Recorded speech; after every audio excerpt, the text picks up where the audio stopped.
बिस्मिल्लाहिर्रहमानिर्रहीम। अस्सलाम वालेकुम dear students, welcome back to my YouTube channel. This is Mohammed Wasim here. हाँ जी, आज हम डिस्कस कर रहे हैं वो जी एक रोमानिया की एक यूनिवर्सिटी के बारे में डिस्कस कर रहे हैं जिसमें आप मास्टर्स और पीएचडी प्रोग्राम के लिए आप अप्लाई कर सकते हैं। यहाँ पे स्कॉलरशिप होगी पार्शियल, फुली फंडेड और सेल्फ पे, तीनों पे आप अप्लाई कर सकते हैं। तीनों का डिफरेंट तरीकाकार होगा। हमने इस वीडियो के अंदर डिटेल के साथ डिस्कस करना है कैसे आप लोगों ने अप्लाई करना है, क्या इसका तरीकाकार होगा। हमारे पास यूनिवर्सिटी का नाम है जी पॉलीटेक्निक यूनिवर्सिटी ऑफ बुशारास्ट स्कॉलरशिप, ठीक है जी। ये फुली फंडेड एक स्कॉलरशिप होगी, पार्शियल फंडेड स्कॉलरशिप होगी और सेल्फ पे भी आप इस पे अप्लाई कर सकते हैं। यहाँ पे मास्टर्स और पीएचडी वाले स्टूडेंट्स जो है ना यहाँ पे अप्लाई वगैरह कर सकते हैं। मैं आप लोगों से रिक्वेस्ट करूंगा कि आप मेरे चैनल पे न्यू आए हैं तो चैनल को जरूर सब्सक्राइब कर लीजिए और वीडियो को लाइक कर दीजिए। साथ साथ आप मेरे फेसबुक को भी मुझे फॉलो कर सकते हैं, ठीक है जी।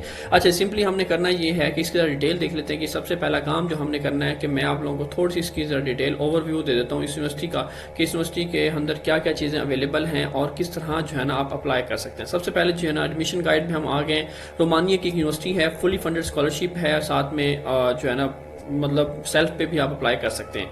अब रोमानिया की स्कॉलरशिप है, ठीक है जी। यूनिवर्सिटी का नाम पॉलिटेक्निक बुशारास्ट यूनिवर्सिटी है। कौन कौन से डिपार्टमेंट अवेलेबल है यहाँ पे? Electrical engineering, energy engineering, computers and automatics, electronics, engineering वाले तमाम, medical engineering, mechanical engineering, almost engineering वाले जितने भी डिपार्टमेंट्स हैं सारे यहाँ पे मौजूद हैं, ठीक है। अप्लाइड साइंस, मैनेजमेंट, बिजनेस से रिलेटेड बीबीए से, एंटरप्रेन्योरशिप, इकोनॉमिक्स से रिलेटेड डिपार्टमेंट, बायो से रिलेटेड डिपार्टमेंट भी यहाँ पे अवेलेबल है। उसके बाद इसके दो कैंपस हैं। पहला बुशारास्ट सिटी के अंदर कैंपस है और दूसरा कैंपस जो है वो जी यहाँ पे हमारे पास है पिटिस्टी कैंपस, ठीक है, जिसमें science, physical education, technology, mechanics आ जाती है, इकोनॉमिक्स एंड लॉ है, theology, philology, histology and arts वगैरह प्रोग्राम्स ये अवेलेबल है जहाँ पे आप वगैरह अप्लाई वगैरह कर सकते हैं, ठीक है जी। अच्छा जी, उसके बाद कहते हैं स्टडी प्रोग्राम कौन कौन से अवेलेबल है। यहाँ पे बैचलर स्टडी प्रोग्राम अवेलेबल है, मास्टर स्टडी प्रोग्राम डॉक्टरल के, और साथ में इन दोनों कैंपस के अंदर बैचलर, मास्टर्स, डॉक्टरल के प्रोग्राम अवेलेबल हैं। आप इनके अंदर अप्लाई वगैरह कर सकते हैं, ठीक है जी। अब इसकी रिक्वायरमेंट क्या क्या है, हमने अप्लाई कैसे करना है। कहता है जी bachelor and Romanian language preparatory year admission के लिए आपको क्या करना है जी, यहाँ पे अप्लाई प्लेटफॉर्म लिखा हो, यहाँ पे आपने इसको अप्लाई करना है। अब अप्लाई करने के लिए हमारे पास कहता है how should your document to be upload. पहले तो आपने स्कैन डॉक्यूमेंट अपने पीडीएफ फॉर्मेट के अंदर अपलोड करने हैं, ठीक है जी। तमाम डॉक्यूमेंट्स कहता है जी ईच फाइल का जो नेम है वो इस तरह देना है, ठीक है जी। ये एक उन्होंने मेथड बताया हुआ है। इस तरह आपने अपना नेम, जैसे जोहन डॉय ट्रांसक्रिप्ट पीडीएफ ने बनाई हुई, तो आप यहाँ पे अपना नेम लिखें, दरमियान में अंडरस्कोर डालें, ठीक है जी। 2 अंडरस्कोर डाल के उसके साथ ये जो भी फाइल का नाम होगा वो साथ मेंशन करते जाए, ठीक है जी।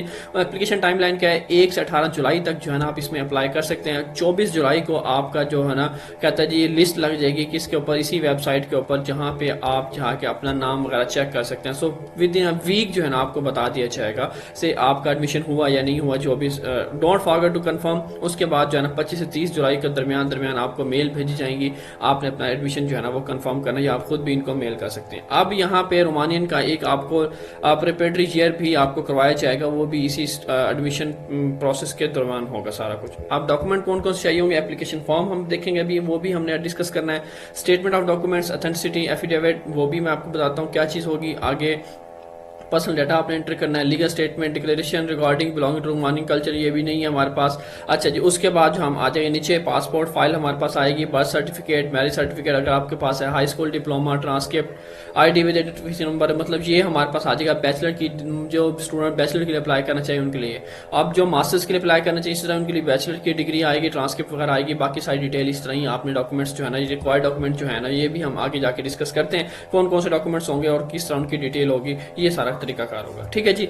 अब सारा कुछ होगा। 31 जुलाई को फाइनली आपका रिजल्ट अनाउंस कर दिया जाएगा कि आप एनरोल हुए या नहीं हुए, ठीक है जी। 31 जुलाई से पहले पहले सारी चीजें फाइनल कर लेंगे, 31 जुलाई को आपने कर लेना है। उसके बाद जो है ना आपके पास 20 डेज का टाइम होगा कि आपने 20 डेज के बाद जो है ना आपने क्या करना होगा, फीस पे करनी होगी। फीस पे करेंगे 20 डेज के दरमियान, उसके बाद आपने वीजा फाइल करना होगा। उसके बाद यहाँ पे उन्होंने बताया हुआ है कि आप मास्टर्स और पीएचडी के लिए भी इसी तरह ही अप्लाई कर सकते हैं। उसका यहाँ पे लिंक मौजूद है, अप्लाई हेयर पे आप जाएंगे, सारी डिटेल यहाँ मौजूद है। आप यहाँ पे 1 बाय 1 करके बैचलर के लिए अप्लाई करना चाहें, मास्टर्स के लिए अप्लाई करना चाहें, पीएचडी के लिए अप्लाई करना चाहिए, जिसके लिए मर्जी यहाँ पे अप्लाई वगैरह कर सकते हैं। ये चीज़ की डिटेल कि आपको रिक्वायर्ड डॉक्यूमेंट्स कौन कौन से चाहिए और क्या। अब ये जो एप्लीकेशन फॉर्म वगैरह ये डॉक्यूमेंट कहाँ से मिलने हैं आपको, सिंपली मैं क्या किया, मैंने वेबसाइट ओपन की, ये लिख के सर्च किया, पहली वेबसाइट जो है ना मेरे पास आ गई। मैं इसको स्कॉलरशिप को रिमूव करता हूँ यहाँ पे, मैं आपके सामने इस ये लिख के सर्च कर लेता हूँ। अब सर्च करने के बाद जो है ना यहाँ पे आ गया पॉलिटेक्निक अप्लाई और student from non EU countries. मैंने ये वेबसाइट ओपन की है। अब यहाँ पे आने के बाद सिंपली देखें, यहाँ पे मुझे उसने लिंक दे दिया, कहता है इस लिंक पे आपने अप्लाई करना है। अप्लाई करने से पहले अब तरीकाकार यही बता दिया कि मैं आपको जो बता रहा हूँ कि आपने पहले अपना प्रोग्राम चूज करना है, उसके बाद अपनी फाइल को सबमिट करना है इसी प्लेटफॉर्म के ऊपर, ठीक है। उसके अंदर जो रिक्वायर्ड डॉक्यूमेंट है वो आपने लगाने हैं। उसके बाद जो है ना आपने अपने स्टडी वीज़ा लेना है। स्टडी वीज़ा लेने के बाद जो है ना आपने जब स्टडी वीज़ा लेना है, स्टडी वीज़ा के लिए आपको क्या चीज़ शो करवानी पड़ेगी, एटलीस्ट 2500 यूरो की बैंक अकाउंट आपके अंदर मौजूद होनी चाहिए।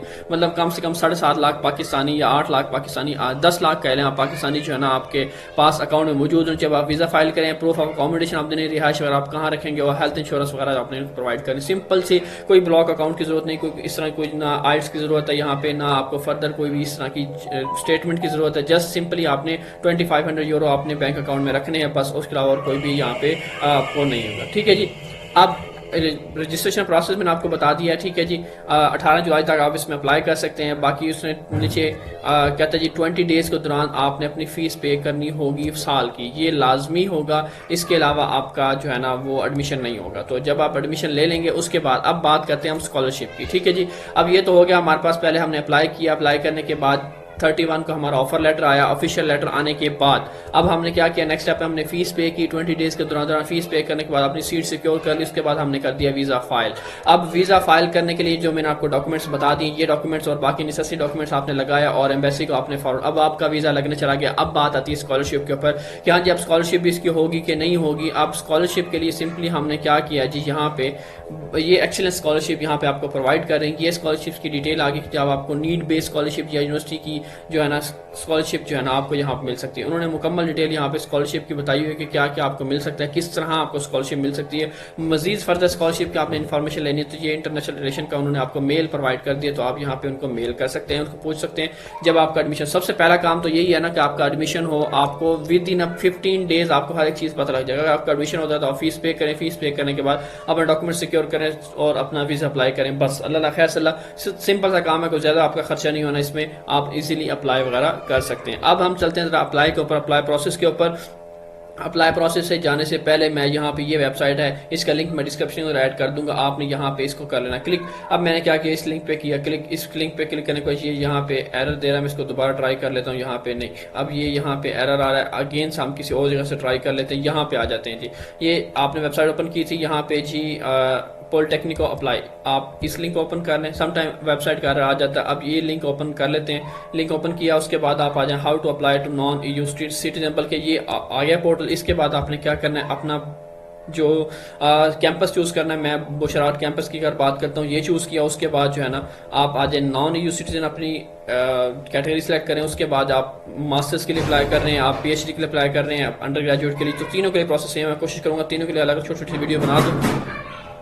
यहाँ पे हमारे पास पहले अगर हम अंडर ग्रेजुएट की बात करें तो यहाँ आ गया अंडर ग्रेजुएट। अब इसके लिए आपको क्या क्या चीज़ें चाहिए होंगी, एप्लीकेशन फॉर्म आपने डाउनलोड कर लेना। लेट्स सी कि मैंने ना अभी आई थिंक सो मैंने डाउनलोड किया हुआ है, मैं आपको ओपन कर लेता हूँ एप्लीकेशन फॉर्म। ये जी एप्लीकेशन फॉर्म आ गया।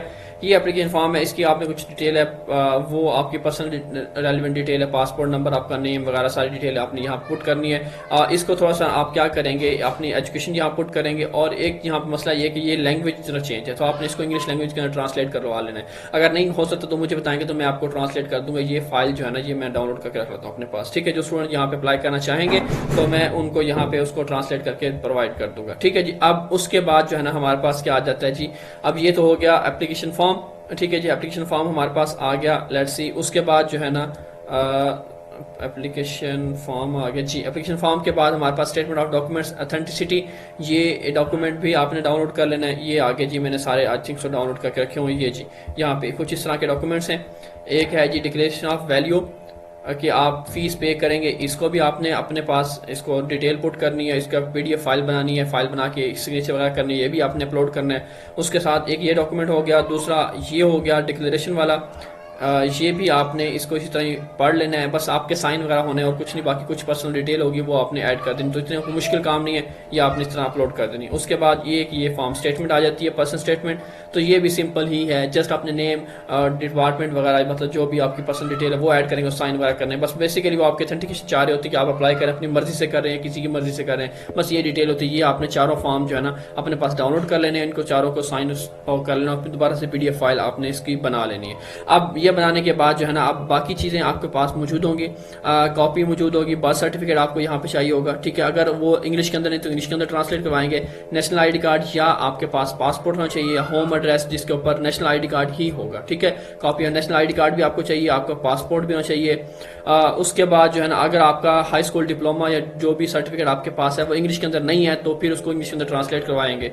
देन बाकी ट्रांसक्रिप्ट आ गई, ठीक है जी। अगर कोई डॉक्यूमेंट आपका इंग्लिश के अलावा किसी और लैंग्वेज के अंदर है तो उसको आपने फिर जो है इंग्लिश के लैंग्वेज के अंदर ट्रांसलेट करवाना है, ठीक है जी। मेडिकल सर्टिफिकेट आपने बनवा लेना है, ठीक है, इंग्लिश के अंदर होना चाहिए।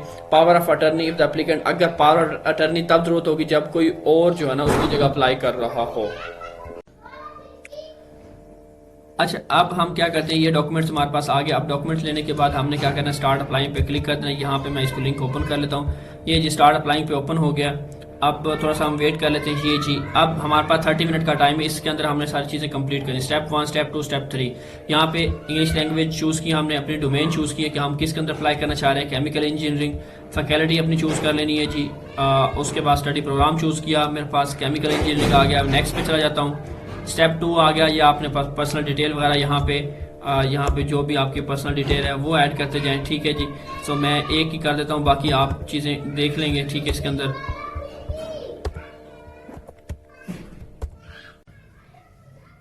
अच्छा जी, अब स्टेप 2 हमारा कंप्लीट हो गया। स्टेप 2 कंप्लीट करने के बाद अब आ गया रिक्वायर्ड डॉक्यूमेंट्स के ऊपर। स्टेप 3 है, बस सिंपली आपने डॉक्यूमेंट्स अपलोड करने हैं। ये जो मैंने आपको फॉर्म बताया था, एप्लीकेशन फॉर्म, यहाँ पे अपलोड करना है आपने। स्टेटमेंट ऑफ डॉक्यूमेंट्स, ऑथेंटिसिटी, वो फॉर्म जो डाउनलोड किया था वो अपलोड करना। Declaration of value, processing personal data, यहाँ पे अपलोड फाइल करनी। चारों फाइल हमने डाउनलोड की थी, उसको आपने फिल आउट करना। फिल आउट करने के बाद यहाँ पे अपलोड करना। बर्थ सर्टिफिकेट आ गया आपका, उसके बाद नेशनल ID कार्ड आ गया, पासपोर्ट आ गया, ठीक है जी। उसके बाद यहाँ पे आपके पास हाई स्कूल डिप्लोमा आ गया, ठीक है जी। Copies and certificate, translation of transcript आएगी इसके अंदर। उसके बाद आइल्स टोफल आपके पास नहीं है तो आप जो है ना यहाँ पे इंग्लिश सर्टिफिकेट यहाँ पे आप अपलोड कर दें। या तो कहता जी प्रोप्राइटरी ईयर आपके पास रोमानी लैंग्वेज का है तो वो अपलोड कर दें यहाँ पे, ठीक है जी। नहीं है तो फिर इंग्लिश प्रोफिशिएंसी सर्टिफिकेट, लाजमी नहीं है कि सिर्फ वही अपलोड करना है, जहाँ पे इंग्लिश का भी उसने बताया हो तो इंग्लिश प्रोफिशिएंसी सर्टिफिकेट भी अपलोड की जा सकती है। पावर ऑफ अटर्नी अगर ज़रूरत है तो वो अपलोड कर दें। मेडिकल फॉर्म यहाँ पे अपलोड करें। ये सारे डॉक्यूमेंट अपलोड करने के बाद आपने क्या करना है, फाइल को सबमिट करना है। ये हो गया हमारे पास अंडर ग्रेजुएट के लिए। अब अगर हम बात करते हैं कि हमारे पास सिंपली कि हम चाह रहे हैं जी हम मास्टर्स का और PhD का अप्लाई करना चाह रहे हैं, उसके लिए हम चेक करना चाह रहे हैं। अब अगर हम मास्टर्स और PhD की बात करें तो सेम वही तरीकाकार, सेम सारा कुछ, एप्लीकेशन पीरियड टाइम भी वही है, एप्लीकेशन फॉर्म, सारे 4 डॉक्यूमेंट्स वही हैं, हर एक चीज़ आपने वही डाउनलोड करनी, सारे कुछ आपने वही अपलोड करना है, ठीक है जी। अगर हम PhD की बात कर रहे हैं तो PhD के लिए भी सेम वही है, ठीक है जी। हर एक चीज़, तमाम डॉक्यूमेंट्स वही हैं, इसको पढ़ लेंगे। यहाँ पे कुछ शायद PhD के लिए कुछ सुपरवाइजर की यहाँ पे कुछ रिक्वायरमेंट है, अप्रूवल वगैरह चाहिए होगा तो वो भी एक दफ़ा आप इसको पढ़ लेंगे PhD वाले स्टूडेंट्स। बाकी जो है ना मास्टर्स और अंडर ग्रेजुएट के लिए और जो रोमानी लैंग्वेज के लिए अप्लाई करना चाह रहे हैं उनके लिए तरीकाकार बिल्कुल सेम होगा, ठीक है जी। Apply for undergraduate masters, अगर हमने मास्टर्स PhD का चेक करना है तो उसके लिए अगर हम यहाँ पे स्टार्ट अप्लाइंग पे आएंगे, अगेन सेम वही प्रोसेस आपने रिपीट करना है और बाकी जो पोर्टल है वो सेम ही है। स्टेप 1, स्टेप 2, स्टेप 3 बिल्कुल जैसे मैं आपको बता दिया, बिल्कुल सेम वही एक ही चीज़ है, A to Z हर एक चीज़ वही है। मे बी PhD के लिए कोई एक आधा कॉलम शायद डिफरेंट हो लेकिन बाकी सारा काम सेम ही है, ठीक है जी। सो ये सारा तरीकाकार है अप्लाई करने का। बाकी जब आपका एडमिशन हो जाएगा फीस आप पे कर देंगे, इसकी जो ट्यूशन फी वगैरह होगी, फीस पे करने के बाद जो नेक्स्ट स्टेप होगा वो आपका स्कॉलरशिप का होगा और वीज़ा फाइलिंग का होगा। सो उम्मीद करता हूँ आपको समझ आ गई होगी। सिंपल सी एक आसान सी यूनिवर्सिटी है जिस पे आप अप्लाई कर सकते हैं खुद से, विदाउट किसी कंसल्टेंट के, सारा काम आप प्रोसेस खुद से कर सकते हैं। अब यहाँ पे आप प्रोसेस के लिए किसी भी चीज़ की कोई हेल्प रिक्वायर्ड होती है आपको तो आप हमारी टीम से रब्ता कर सकते हैं। अपना बहुत सारा ख्याल रखिए, इंशाल्लाह मिलेंगे नेक्स्ट वीडियो के साथ। अल्लाह हाफिज़।